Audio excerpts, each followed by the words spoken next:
Good evening, guys. Our topic for this project file is virtual reality tourism and cultural heritage. If I talk about the very first part, it's our topic is a tech conglomerate and launched a VR platform offering immersive tours of famous cultural heritage and historical landmarks. Users can explore 3D reconstruction of ancient civilization and natural wonders with guided narratives and interactive habits. So, if I talk about the very first part, which is identifying the stakeholders, this project involves many stakeholders, including the very first part, which is tech developers, which is VR developers, UI UX designers, and software engineers as well. Plus, if I talk about the next part, which is cultural experts, that contains historians, cultural consultants, and local communities and institutions. And if I talk about the users, those are tourists, student, and accessibility advocates.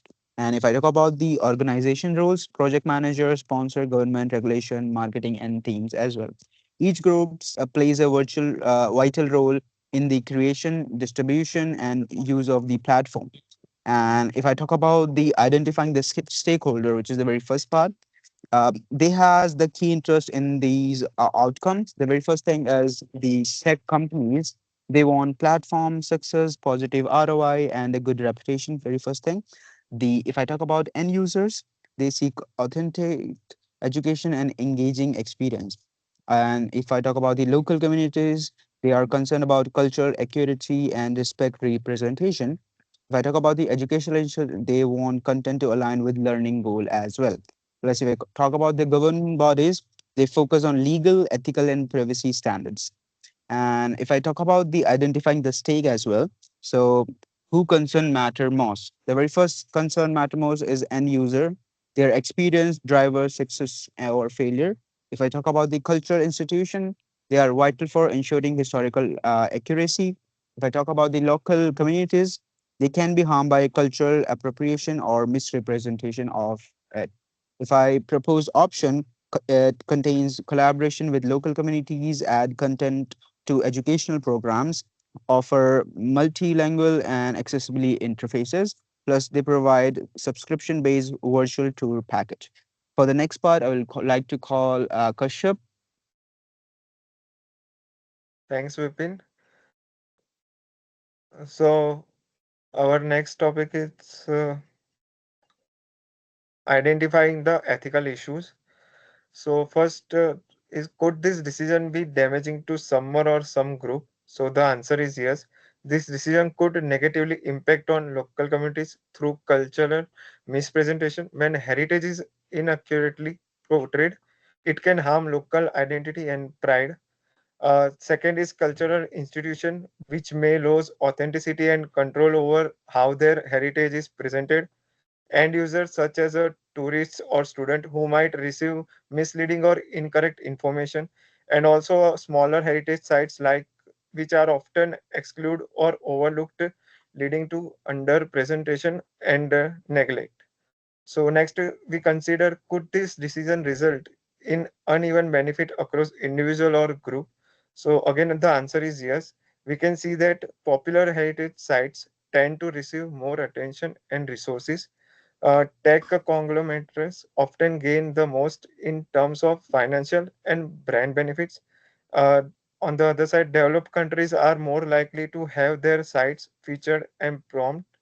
Meanwhile, local communities may be excluded from profit sharing and decision making, as highlighted by Pock et al.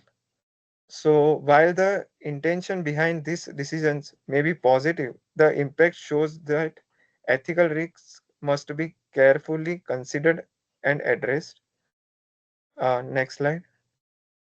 So, does this decision involve a choice between a good and bad alternative, or between two goods or two bads? So, this ethical dilemma is not a simple case of right versus wrong.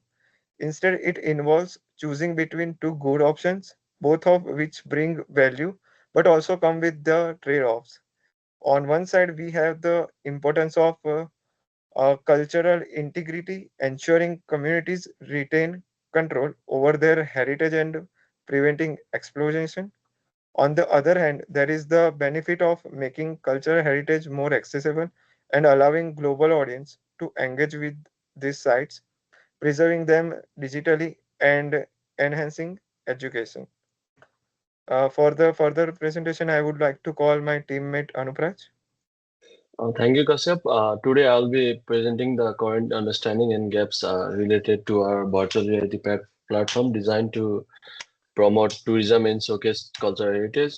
To start with the known facts, the platform's main purpose is to highlight cultural heritage sites through immersive VR experiences. The core team includes user experience researchers, designers, project managers, software developers, and cultural consultants. Our stakeholders are wide-ranging from technology companies and tourists to students. The project goals are clear: cultural accuracy, audience participation, ease of use, and inclusiveness. However, there are key unknowns that we still need to address.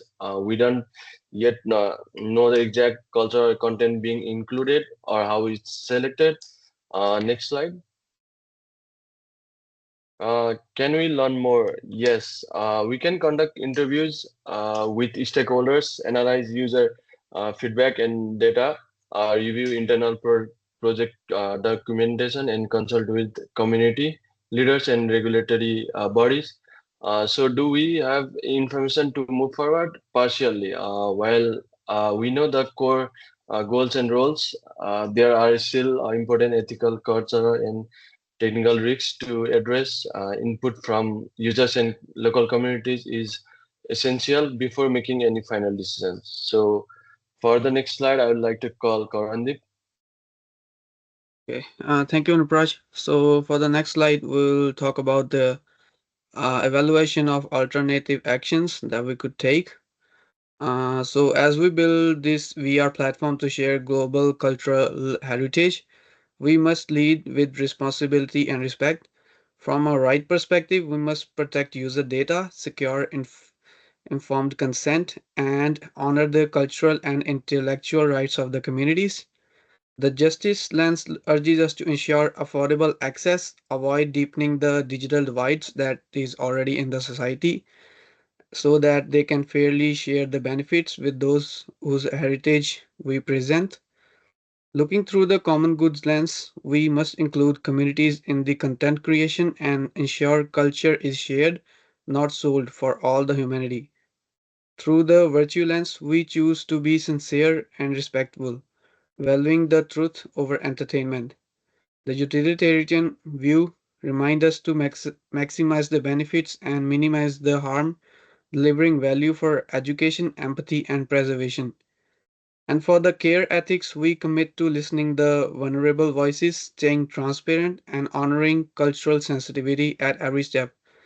This platform must reflect not only innovation but integrity. So for the next slide, I will like to call Sahil.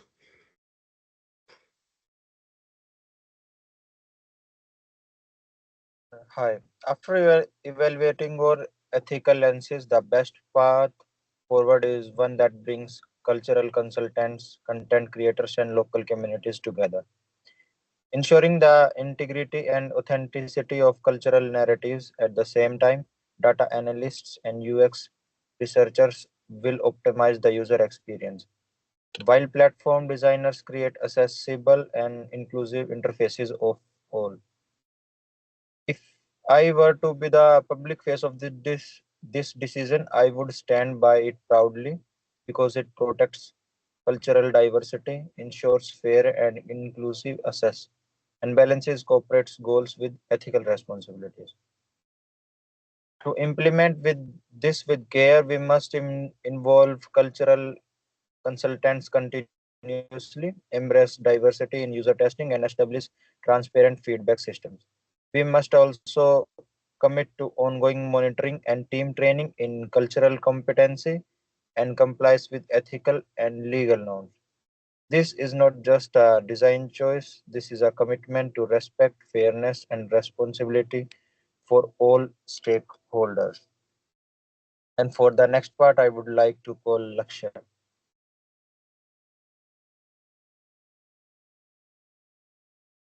Okay, Hi so everyone. These slides explain how we will measure the impact of our decision and continue improving. First, we will monitoring our user feedback, collect survey from user and stakeholder, monitor community or media response. We will also hold team reflection sessions, track any cultural concern, documents lesson learn from future use based on what we find. We will take the clear action, communicate results to everyone involved, find any outstanding issues, and update the platform based on feedback. We will also maintain regular communication sessions and uh, more accurate our contents we can.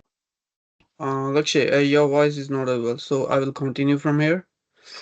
So, based on what we found, we'll take clear actions to communicate results to everyone involved, fix any outstanding issues, and update the platform based on feedback.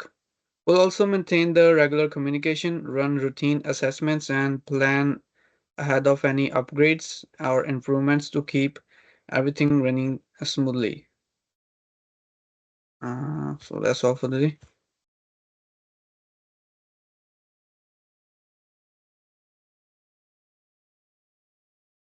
So thank you so much, everybody, for joining this presentation. You can stop the recording.